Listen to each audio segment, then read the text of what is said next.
오늘 말씀은 저희가 지난 월요일 생명의 삶 큐티 책으로 묵상했던 본문입니다. 요한 3서는 아주 짧은 그런 서신인데요. 이 말씀을 통해서 하나님의 은혜를 함께 나누고 싶습니다. 그 제목에서 알 수 있듯이 요한 3서라고 하는 이름은 요한이 썼다 하는 걸 알 수 있고요. 요한이 쓴 편지 중에 세 번째로 남아있는 편지다 하는 것들이 알 수 있습니다. 요한 3서라고 하는 이름은 좀 생소하실지 모르겠습니다. 그렇지만 이 안에 그리스도인들이 너무나 좋아하는 구절이 하나 있죠. 특별히 2절 말씀 여러분 읽으시면서 마음이 참 풍요로워지지 않으셨습니까? 2절 말씀 우리 한번 같이 읽어볼까요? 시작. 사랑하는 자여 내 영혼이 잘됨 같이 네가 범사에 잘되고 강건하기를 내가 간구하노라. 아멘. 이 구절 가정이든지 가게든지 또 액자로 걸어놓으신 분들도 종종 있으실 겁니다.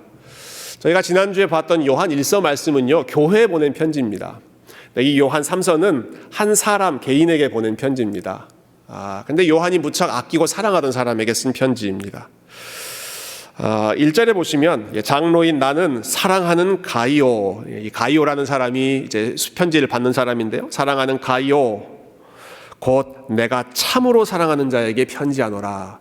여러분 얼마나 이 요한이 이 가이오라는 사람을 사랑했던지 두 번이나 사랑하는 자 거기다가 내가 참으로 사랑하는 자 이렇게 쓰고 있죠.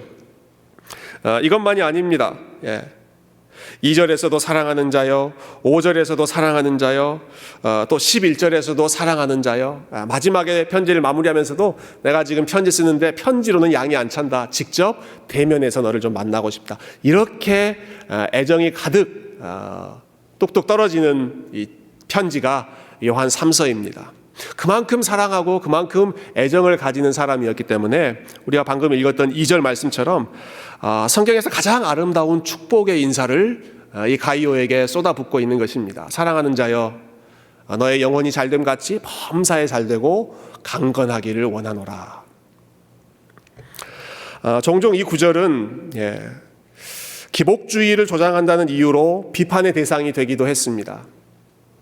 그렇지만 아끼고 사랑하는 사람이 형통하기를 기원하고 바라는 것을 우리가 어떻게 나쁘다고 그것을 잘못된 것이라고 비판할 수 있겠습니까? 저 역시도 우리 세교회 성도님들 여러분의 가정을 위해서 기도할 때 2절 말씀처럼 기도합니다. 여러분의 삶이 범사에 잘되고 형통하고 강건하시기를 위해서 기도합니다. 대학 입시를 앞둔 학생들 위해서는 하나님 우리 아이들 좋은 대학에서 실력 있게 공부할 수 있도록 길을 열어주십시오 기도하고, 비즈니스를 시작하신 분들이 있으면 하나님 이 비즈니스가 잘 자리 잡을 수 있도록 축복해달라고 기도하고, 혹시 건강의 문제 또 태의 열매를 기다리고 있는 그런 가정들이 있으면 하나님 강건하게 회복시켜 주시고 참 치료의 광선이 바라게 해주시고, 태의 열매도 하나님께서 주셔서 참 부모로서의 살아가는 그러한 풍성함도 누리게 해달라고 여러 가지 기도 제목 가지고 기도합니다. 그러니까 여러분 걱정 말고 저에게 기도 부탁하셔도 됩니다. 마음껏 기도하시면 2절 말씀처럼 사랑을 담아서 기도하겠습니다. 우리는 2절 말씀처럼 기도할 수 있고요, 또 기도해야 합니다. 바라기는 저와 여러분의 모든 삶이 올 한 해 하나님의 도우심으로 하나님의 은혜로 여러분 하시는 모든 일 범사가 잘 되고 강건하고 형통하시기를 주의 이름으로 축원드립니다. 자, 이렇게 기도하면서 꼭 한 가지 더 덧붙이는 거 있습니다. 하나님 믿음을 겸하여 주십시오 라고 하는 기도 제목입니다. 사도 요한의 표현대로 빌려서 말하자면 이 기도를 하기 전에 그 앞에 나와 있는 그 수식어가 있죠. 전제가 있습니다. 사랑하는 자여 내 영혼이 잘됨 같이. 여러분 이것이 더 먼저 선행되어야 하는 복입니다.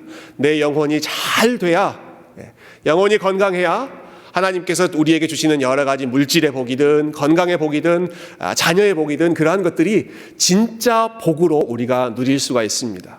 영혼이 건강하지 않으면, 우리의 영혼이 잘 되지 않으면 그러한 것들이 오히려 우리에게 해가 되고 독이 될 수 있기 때문에 사도 요한은 무엇보다 먼저 내 영혼이 잘됨 같이, 저와 여러분이 잘 되고 건강하고 오늘 설교의 제목처럼 well-being, 잘 잘 사는 것이 무엇보다 먼저 선행되어야 하는 하나님이 주시는 복이 되는 것이죠.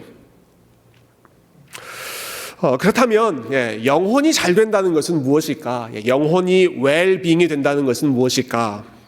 오늘 말씀을 통해서 저는 두 가지 여러분들과 함께 나누고 싶은데요. 먼저 첫 번째는 영혼의 웰빙은 우리가 진리를 알고 진리 안에서 살아가는 것입니다. 다시 한번 말씀드립니다. 진리 안에서 살아가는 것이 우리 영혼의 가장 큰 복, 웰빙입니다. 3절과 4절 말씀 한번 같이 읽어볼까요? 3절과 4절입니다. 시작. 형제들이 와서 내게 있는 진리를 증언하되 내가 진리 안에서 행한다 하니 내가 심히 기뻐하노라. 내가 내 자녀들이 진리 안에서 행한다 함을 듣는 것보다 더 기쁜 일이 없도다. 아멘. 사도 요한이 그 누구보다 사랑했던 이 가이오를 향해서 당신의 영혼이 정말 잘 되기를 원합니다. 이 인사를 나누면서 제일 먼저 했던 기뻐하는 이유가 무엇입니까? 당신이 진리 안에 있다는 것. 내가 그 소식을 듣고 너무너무 기쁩니다. 고백하죠.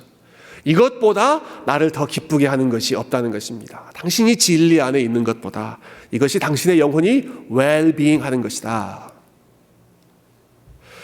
여러분 잘 아시는 것처럼 요한은 사랑의 사도입니다. 입만 열면 우리 서로 사랑하자 외쳤던 사람입니다.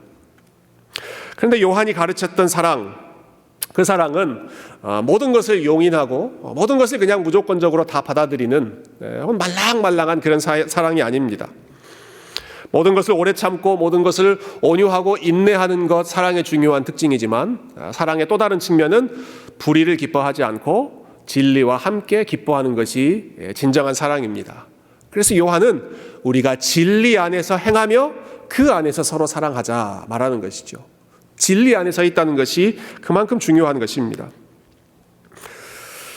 그래서 요한은 사랑하자고 말하면서 동시에는 거짓된 영을 분별하여 멀리하고 반대편으로 진리 안에서 행하는 자들은 격려하고 함께 기뻐하고 거짓된 것은 멀리하고 진리 안에 있는 것은 함께 기뻐하고 이것이 진정한 사랑의 모습, 영혼이 잘 되는 모습이라는 것이죠. 특히 요한이 이 편지를 쓸 때 교회 안에 여러 가지 혼탁한 가르침들이 많이 들어와 있었습니다. 예수님이 어떤 분이신가에 대한 이단적인 가르침도 있었고요. 종말과 관련된 아주 혼란스러운 그런 가르침들도 있어서 어느 때보다도 더 진리 안에 든든히 서 있는 것이 요청이 되었던 그러한 시대가 이 편지를 쓰던 요한 당시의 교회의 상황이었습니다. 참 안타깝게도 저와 여러분이 살고 있는 이 시대도 그때와 크게 다르지 않습니다. 우리가 살고 있는 이 시대가 얼마나 진리의 문제, 특별히 영적인 문제에 있어서 혼탁해져 있는지 참 말로 할 수가 없습니다. 요즘에 이런 모습을 더 좀 절실하게 느끼게 되는데요. 얼마 전에 미국의 정치와 종교계를 또 뜨겁게 달군 아주 좀 충격적인 그런 사건이 있었습니다.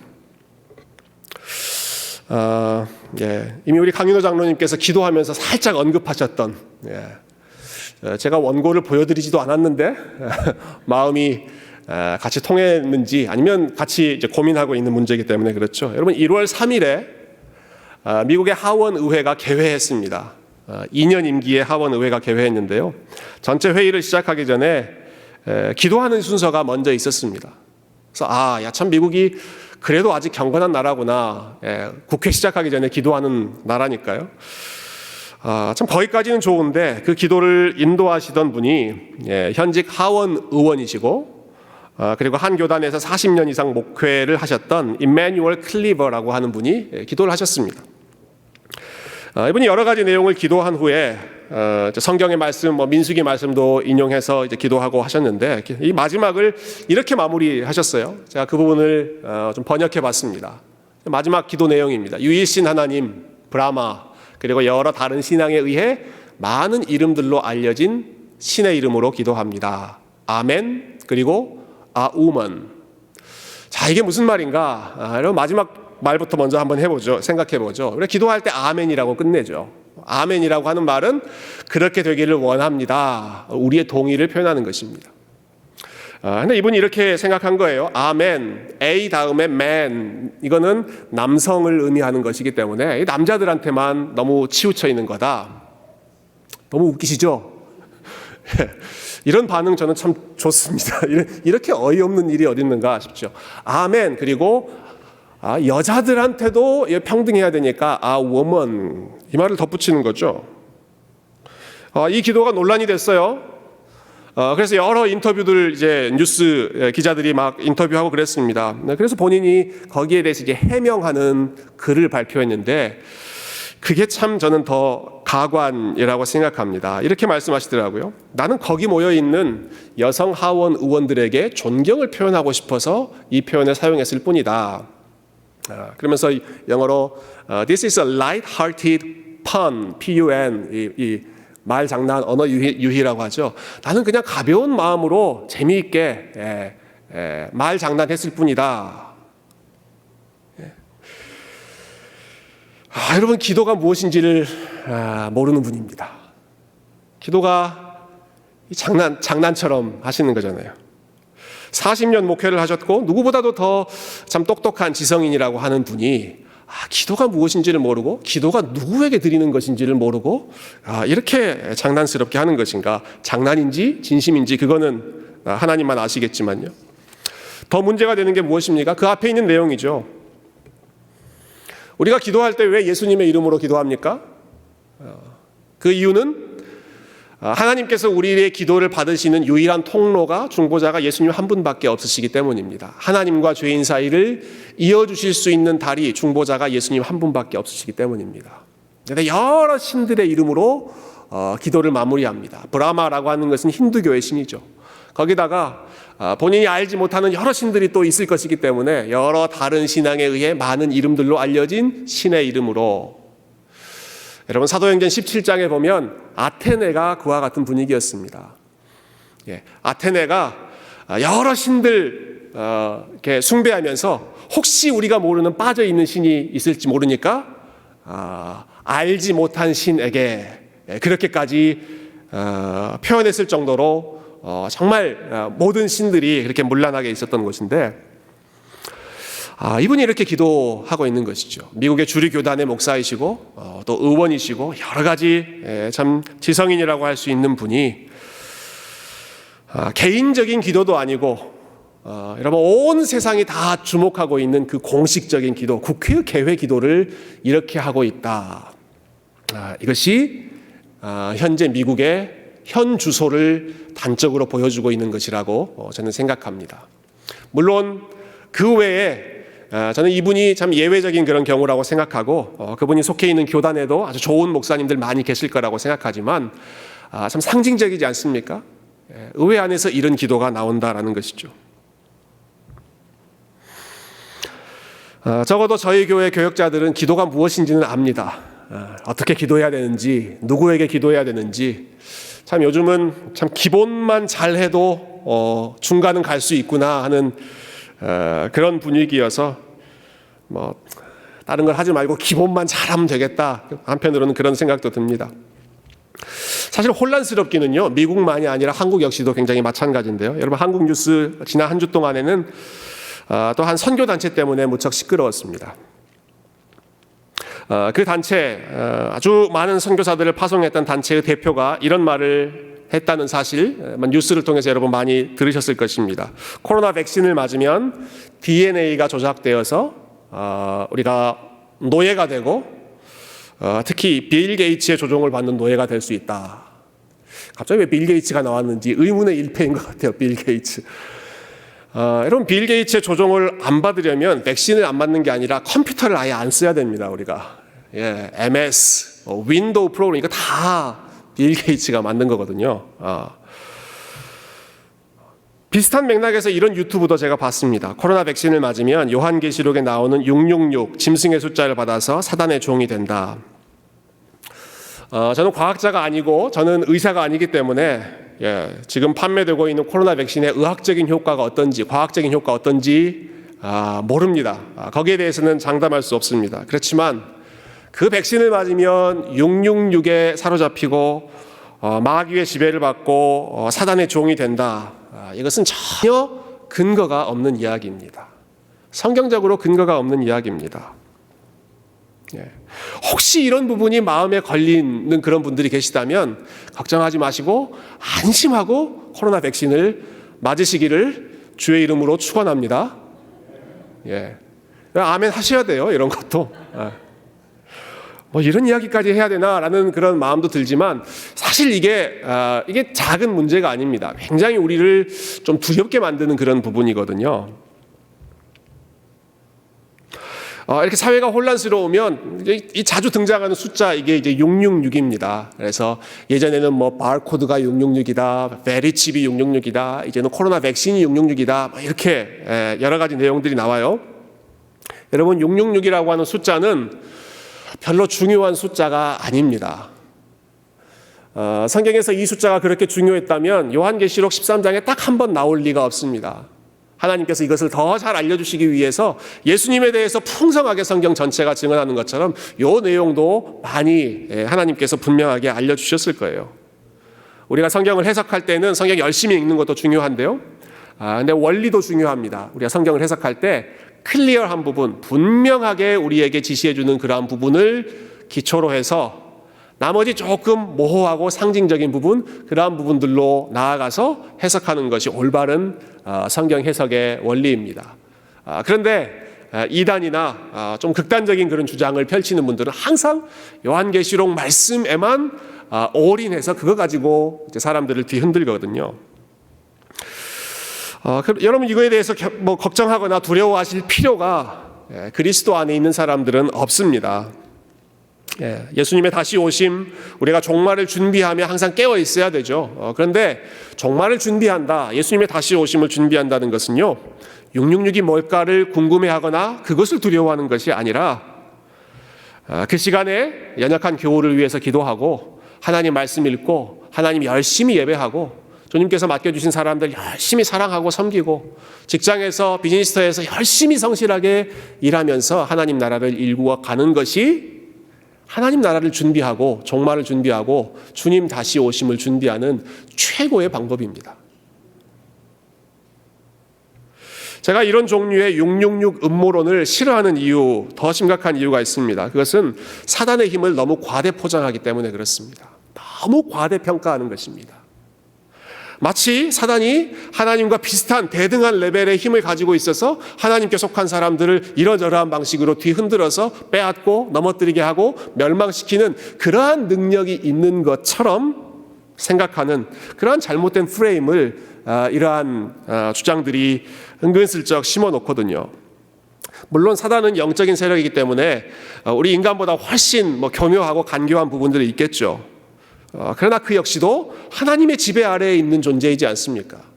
여러분 예수님께서 하셨던 말씀들을 기억하시면 좋겠습니다. 내가 나의 교회를 세우리니, 내가 이 반석 위에 신앙 고백 위에 나의 교회를 세우리니 음부의 권세가 이기지 못하리라. 음부의 권세가 이기지 못하리라. 담대하라, 내가 세상을 이기었노라 말씀하셨습니다. 사도 바울이 또 선포했죠. 사망이나 생명이나 천사들이나 권세자들이나, 이게 영적인 세력이죠. 천사들이나 영적인 권세자들이나 그 어떤 것이라도 우리를 향한 하나님의 사랑으로부터 끊을 수 없느니라. 오늘 이 편지를 쓴 사도 요한의 말, 우리 요한일서 5장에 있는 말씀 한번 보시면 좋겠습니다. 요한일서 5장 18절에서 사도 요한이 이렇게 선포합니다. 하나님께로부터 난 자는, 저와 여러분을 말하는 것입니다, 다 범죄하지 아니하는 줄을 우리가 아노라. 하나님께로부터 나신 자가, 그리스도께서 그를, 저와 여러분을 지키심에 악한 자가 그를 만지지도 못하느니라. 악한 자가 그를 만지지도 못하느니라. 오늘 아침에 예배 드릴 때 시작하면서 우리 성경 봉독, 성시 교독 하다 보니까 시편 2편 말씀이 참 기가 막힌 말씀이더라고요. 그리스도의 기름 부음 받은 자를 대적하는 움직임이 너무너무 많이 있습니다. 세상의 군왕들이 그렇게 하든 영적인 세력들이 그렇게 하든 교회를 흔들고 참 하나님 나라를 뒤흔들려고 하는 그러한 대적들이 많이 있죠. 근데 그들을 하나님께서 어떻게 지켜보신다고 말씀합니까? 하늘에 계신 자가 보고 웃으시며 비웃으신다는 것입니다. 가소로운 것들, 이렇게 말씀하신다는 것입니다. 하나님이 그렇게 교회를 지키시고 하나님께서 그렇게 성도들을 지키신다면 무엇이 우리를 두렵게 만들고 불안하게 만들고 마치 우리의 구원이 혹은 우리가 사단에게 속해 버리면 어떡하나 그런 불안감을 줄 수가 있겠습니까? 이미 우리는 그리스도 안에서 승리한 사람이라는 사실을 여러분 절대로 의심하지 마시고 믿음으로 붙잡으시기를 소망합니다. 그러니까 여러분 백신을 맞으셔도 됩니다. 자, 오늘 꼭 백신 홍보대사 같은데요. 정부로부터 받은 건 없습니다. 아무것도 받은 건 없지만 걱정하지 않으셔도 됩니다. 왜 이렇게 이런저런 이야기에 흔들릴까? 그 이유는 우리가 진리가 무엇인지를 분명하게 알지 못하기 때문이다라는 생각이 들었습니다. 진리이신 하나님의 말씀 위에 견고하게 서 있지 않기 때문에 여기서 이런 얘기하면 거기가 또 솔깃하고 저기서 저런 이야기하면 또 그게 솔깃하는 것이 인간의 연약한 심리인 것이죠. 예전에 위조 지폐죠. 페이크 달러 이것을 감별하는 사람들에 대한 이야기 들은 적이 있어요. 그 사람들이 이제 위조 지폐 감별하는 훈련을 하는데 어떻게 훈련하는가? 여러 종류의 위조 지폐를 이거 만져보고 저거 만져보고 저거 만져보고 하지 않는답니다. 진짜 지폐, 진짜 지폐만 계속 만져봅니다. 계속 만져보고 그 감각, 그 촉감 뭐가 있는지를 만져보고 뭘 만져봤는데 이상하네 싶으면 이거 가짜구나. 이거 페이크구나. 이런 식으로 감별하지 위조 지폐 하나하나를 다 감별하지 않는다. 그런 이야기 들었는데요. 마찬가지입니다. 우리가 거짓된 영 혹은 거짓된 가르침을 분별할 때 어떻게 해야 되는가? 이것도 알아보고 저것도 알아보고 저것도 알아보고 그럴 필요가 없습니다. 우리는 진짜만 열심히 만져보고 진짜만 가까이 하고 진짜가 무엇인지를 정확히 알면 나머지는 저절로 분별할 수 있는 실력이 생기는 것이죠. 그래서 진짜인 하나님 말씀을 꾸준히 읽고 교회 안에서 함께 하나님의 말씀을 열심히 나누고 개인적으로 읽고 공동체적으로 읽고 또 말씀을 잘 정리해 놓은 교리문답, 신앙 고백, 좋은 신앙 서적들을 열심히 같이 나누면서 진짜 진리가 무엇인지를 함께 알고 저와 여러분이 함께 알고 우리의 자녀들에게 그것을 함께 누릴 수 있도록 가르쳐주는 것이 늘 중요한 교회의 과제였지만 특별히 요즘 같은 시기는 너무나 중요한 과제라는 생각이 듭니다.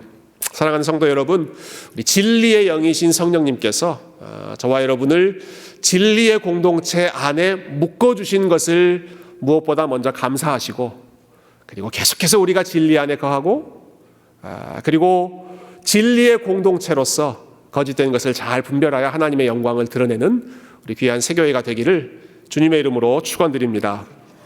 자, 이것이 첫 번째이고요. 한 가지만 더 같이 나누고 오늘 말씀을 정리하죠.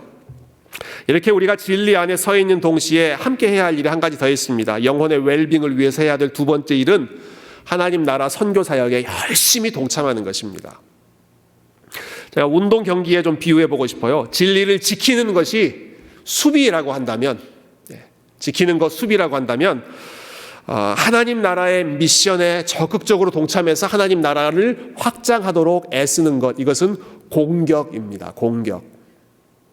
여러분 아무리 수비를 잘해도 그 게임은 수비만 잘하면 어떻게 됩니까? 무승부입니다. 무승부.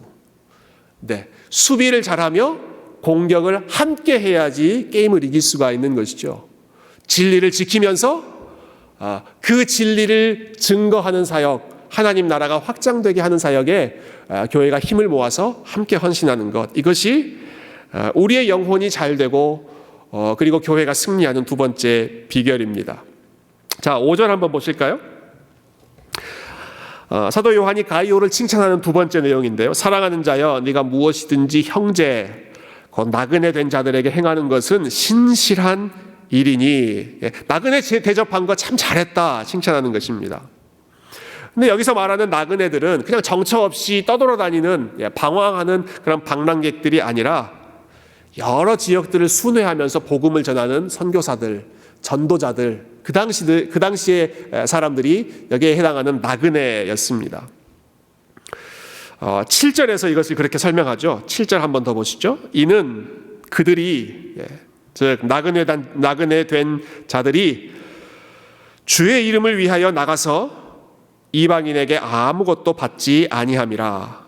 이 사람들이 어떻게 했습니까? 주의 이름을 위하여 나가서 열심히 주님의 이름을 증거하는데 그 결과로 이방인에게서 아무것도 받지 못하는 사람이었습니다. 이방인들은 아직 하나님 알지 못하는 사람이기 때문에 이 사람들이 열심히 나가서 그들을 대상으로 사역했지만 그들로부터 뭔가를 받고 유익을 얻을 수가 없죠. 그래서 가이오, 또 가이오가 속해 있던 교회들이 이 나그네와 같은 순회 전도자들, 선교사들을 열심히 지극정성으로 섬기고 대접하고 후원했던 것입니다. 그것을 가리켜서 참 잘했다. 이것이 우리가 영혼이 잘 되고 하나님께 영광 돌리는 아주 귀한 일이다 말씀하는 것이죠. 그런데 여기서 그들을 가리켜서 나그네라고 부르는 이유를 한번 생각해 보십시다. 그들을 왜 나그네라고 불렀을까? 영어로는 stranger라고 부르는데요. 왜 나그네라고 불렀는가? 왜냐하면 지금 이 편지를 받고 있는 가이오 혹은 그 교회와 이 선교사들, 전도자들이 가까이에서 정기적으로 자주 만날 수 있는 관계가 아니라 그냥 잠깐 왔다가 떠나가는, 나그네처럼 잠시 왔다가 떠나갈 수밖에 없는 그러한 관계이기 때문에 이 사람들을 나그네 된 자들이라고 불렀던 것이죠. 우리도 마찬가지이지 않습니까? 저희 교회가 파송한 선교사님들도 있고 기도하고 후원하는 선교사님들 많이 계시죠. 여러분 그분들 자주 만나십니까? 저는 우리 한승리 선교사님 2018년 1월 달에 제가 중국에 잠깐 갈 일이 있을 때 그때 한번 만나고 아직까지 만나지 못했습니다. 박길범 선교사님은 줌으로 한번 뵙고 직접 만날 수 있는 기회는 아직 얻지 못했습니다. 캄보디아 예수마을교회, 여기 캄보디아 선교 다녀오신 분들도 계시지만 저는 아직 캄보디아 예수마을교회 형제들 만나본 적이 없습니다. 그런 면에서 보면 우리에게 나그네와 같은 조금 거리가 있는 그러한 사람들이죠. 그렇지만 우리가 모르지만 개인적인 친분 관계가 없어도 가까이서 자주 볼 수 있는 그런 관계가 아니라고 할지라도 주님 사랑하는 마음으로 계속 서포트하지 않습니까? 우리 교회 예산의 상당한 부분을 그분들을 위해서 계속해서 서포트하고 그분들을 위해서 후원하고 모일 때마다 기도할 때마다 만날 때마다 그분들을 위해서 기도하는 이유는 비록 그분들이 우리에게 나그네와 같이 거리가 있는 분이라고 할지라도 주의 이름을 위하여 섬기는 사람들이기 때문에 그들을 위해서 열심히 우리가 함께 마음을 모으는 것이죠. 그것이 정말로 잘하는 일이다, 귀한 일이다, 복된 일이다 칭찬하고 있는 것입니다. 여러분 이렇게 나그네처럼 일하시는 분들 교회가 섬기고 대접할 때, 저와 여러분이 섬기고 대접할 때 받는 유익이 있습니다. 우리 영혼에 굉장히 큰 유익이 있는데요. 저는 그 유익을 예수님께서 하셨던 말씀에서 찾아볼 수 있었습니다. 예수님께서 제자들에게 사람들의 섬겨라, 대접해라 이렇게 권고하시면서 하신 말씀이 있습니다. 그런데 누군가를 대접하려고 할 때, 누군가를 초대하려고 할 때 가까운 친구를 초대하지 말고 가까운 이웃을 초대하지 말고 그리고 부자인 이웃을 초대하지 말아라. 왜냐하면 네가 그 사람들을 초대하고 나서 그 사람들이 다시 가까운 친구, 가까운 가족, 친척이니까 다시 초대해 줄 수 있잖아요. 그러면 네가 그 사람들에게 행한 섬김과 사랑과 그 나눔이 사라져버려서 하나님께서 너에게 복 주실 길이 가로막혀 버리기 때문이다. 이렇게 말씀하셨어요. 그러면서 예수님이 이렇게 누가복음 14장에서 말씀하십니다. 대신 이런 사람들을 초대해라. 잔치를 베풀거든 차라리 가난한 자들과 몸 불편한 자들과 저는 자들과 맹인들을 청하라. 그리하면 그들이 갚을 것이 없으므로 네게 복이 되리니 이는 의인들의 부활 시에 네가 갚음을 받겠음이라 하시더라. 여러분 예수님께서 말씀하신 이 논리가 이해되십니까? 예수님께서 말씀하시는 것, 가까운 사람, 내가 이렇게 이 사람을 대접하고 잘하면 그 사람도 나에게 페이백 해줄 수 있는, 리턴 해줄 수 있는 그 사람에게 잘하면, 물론 그 사람들에게 잘하는 것도 중요하죠. 여러분 가까이 있는 사람들에게도 잘 하셔야 됩니다. 마음이 약해져서 계속 선교사님들에게도 잘 하셔야 되지만 가까이 있는 여러분 성도들에게도 잘 하시기를 바랍니다. 그런데 가까이 있는 사람들에게 잘하고 그 사람들이 나에게 또 그렇게 잘 대해주면 받을 수 있는 복을 다 받지 못한다는 것입니다. 왜냐하면 그들이 너에게 갚아줄 수 있기 때문에. 그런데 이런 사람들을 초대하면 저는 자들, 가난한 자들, 오늘 본문에 나오는 나그네와 같은 자들, 한번 왔다 그냥 지나가는 그러한 사람들을 잘 대접하면 그 사람들은 너희에게 갚을 수가 없지만, 그런데 갚을 수 없기 때문에 그것이 너희에게 복이 될 것이다. 왜냐하면 의인들이 부활하는 날 하나님께서 모든 것을 평가하시는 바로 그날에 하나님께서 갚아주실 것이기 때문이다. 참 기가 막힌 논리이지 않습니까? 여러분, 예수님께서 우리에게 말씀해 주시는, 가르쳐 주시는 섬김의 원리, 그리고 대접하는 원리가 바로 이와 같은 것이죠. 우리 많은 분들이 이런저런 방식으로 여러 가지 분야에 투자하시는 분들 계실 것입니다. 부동산에 투자하신다든지 은행이든 아니면 주식이든지 투자하시는 분들이 있죠. 투자 대비 수익률이 가장 높은 종목을 알려드릴게요. 투자 대비 수익률, 하나님 나라에서 투자 대비 수익률이 가장 높은 것, 가난한 자들에게 섬기는 것, 장애인들에게 대접하는 것, 선교사들을 후원하는 것, 내가 갚을 수 없는 나그네를 위해서 기꺼이 나의 생명과 나의 시간과 나의 물질을 나누는 것, 여러분, 그것이 투자 대비 수익률이 제일 높습니다. 왜요? 하나님께서 갚아주시기 때문에. 하나님께서 갚아주시기 때문에. 우리가 중국으로 파송한 선교사님들 후원할 때 그분들이 우리에게 직접적으로 갚을 수 없습니다. 우리가 난민들 위해서 구제하고 노숙자들 위해 물질을 나누고 또 장애인 선교를 위해서 헌신할 때 그분들이 우리에게 직접적으로 갚아줄 수 없습니다. 그 모든 섬김의 수고는 하나님께서 갚아주실 것입니다. 물론 우리는 거저 받았으니 거저 주는 마음으로, 그렇게 보상을 바라는 마음이 아니라 감사하는 마음으로 해야 합니다. 그러나 우리가 그렇게 감사하는 마음으로 할 때 하나님은 그냥 그것을 지나가시는 분이 아니라 기억하시는 분이고, 네가 약한 자들에게 이렇게 섬긴 것 내가 훨씬 더 많은 것으로 갚아주겠다, 기억하고 보상하시는 분이 우리 하나님이시죠. 여러분, 혹시 여러분이 누군가를 지금 섬기고 헌신하고 사랑하고 열심히 그를 위해서 기도하고 참 많은 애를 쓰고 있는데 정작 나에게 돌아오는 어떠한 유익, 보상 이런 것들이 아무것도 없다, 아무런 반응이 없다, 그러한 상황에 계시다고 한다면 여러분, 예수님의 원리를 기억하시면 좋겠습니다. 정작 그것이 나에게 당장 좋은 것으로 돌아오지 않아도, 아니 그것이 나에게 바로 돌아오지 않기 때문에 그것이 오히려 더 복이 되고 하나님께서 기억하시고 하나님께서 그것을 갚아주시는 분이라는 사실.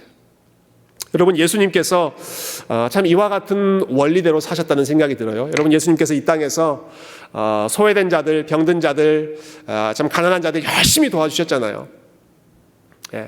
정말 본인의 모든 것을 다해서 희생하고 섬기고 사랑하고 정말 본인의 모든 것을 다 내어주셨습니다. 그리고 나서 호련히 떠나가셨습니다.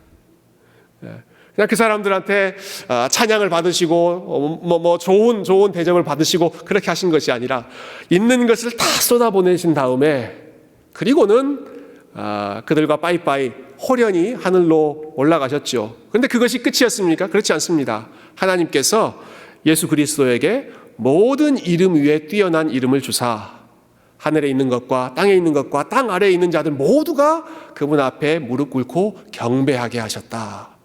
겸손한 삶의 결과가 하나님이 인정하시는 최고의 영광이었던 것이죠.